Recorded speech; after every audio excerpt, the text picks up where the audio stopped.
Aja Franco, and I'm a survivor of domestic violence. I grew up in New Hampshire.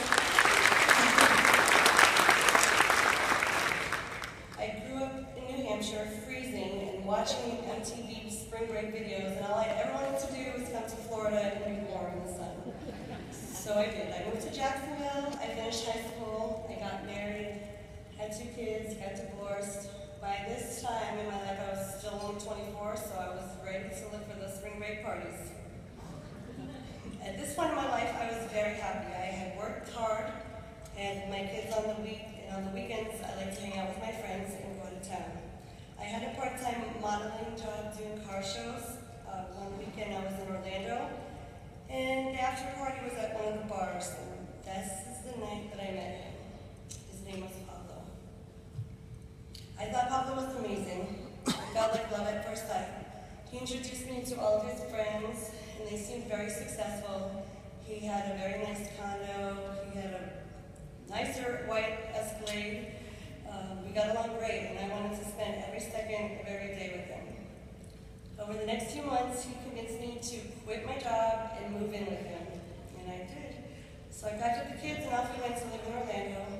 And I thought finding a job for me would be easy because I was with my current position for so long. But it wasn't as easy as I thought, and my savings started to decrease, but the arguments started to increase. I can still remember the first physical attack. During an argument, I tried to walk away, and he grabbed my arm. And I went to pull away, and I accidentally made him hit me in the face, which resulted in blood. He acted so sorry, and he felt so bad, and I felt bad that he felt bad, so along with the apologies came the flowers and the gifts, and there I was, back in love again. And this time, I felt like it brought us closer together. Over the weeks, I started to realize that this is not going to be an isolated incident. Each time, he became more violent, and I became terrified. Never in a million years did I think something like this could ever happen to me. He would break my phone, so I couldn't call any of my friends and family, take my keys, and anytime I tried to manage to get away, to get back to Jacksonville, he would come and find me. When I moved back to Jacksonville, he moved to Jacksonville.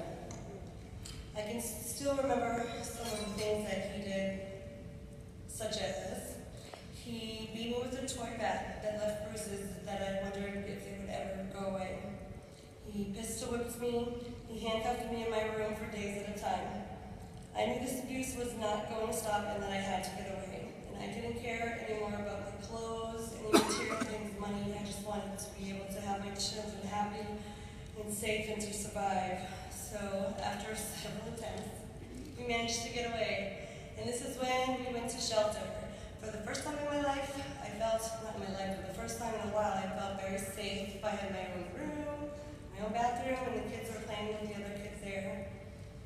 It had been a while since I spoke with him, and he had seen a doctor, which I requested. So he was put on medication and sounded very calm.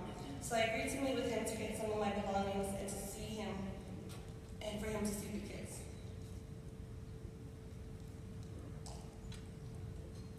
So we planned to meet on July 15th, 2005.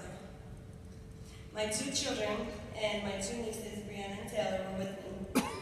Everything was great until it was time for us to leave.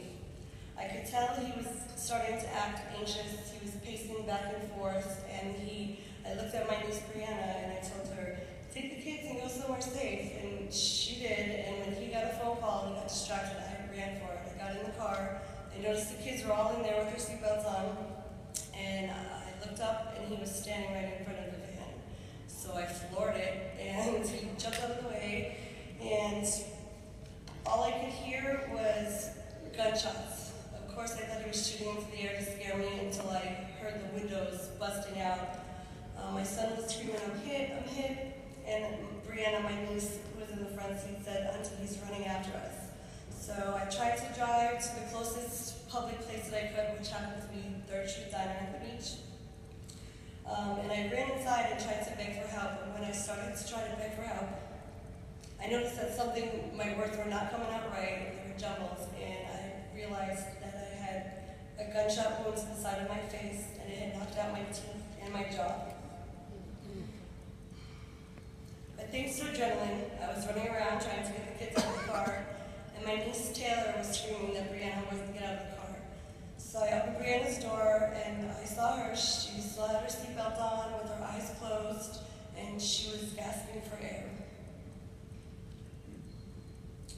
I could also hear the sound of the first responders, so I knew that help was on its way, and was hopeful that they would be there soon because I started hearing this loud ringing in my ear and knew that I had to sit down or I was about to pass out. When I awoke in the hospital, I found out that Yale had loaded 15 shots into the van. I was shot 3 times and was able to speak due to the tracheotomy.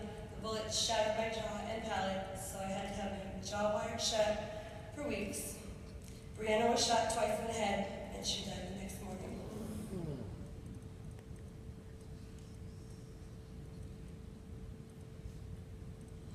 Even after all of that he had done, he was arrested.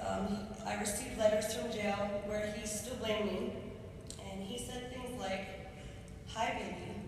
Why did you let me get like this? I warned you.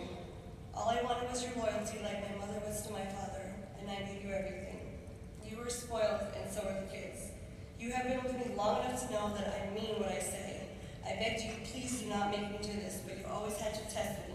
Only if you could have been a good wife and just listened to your man, you would live like a princess."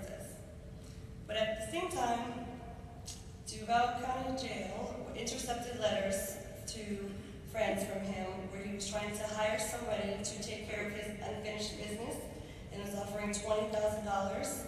And this resulted in the arrest of his best friend and was charged with conspiracy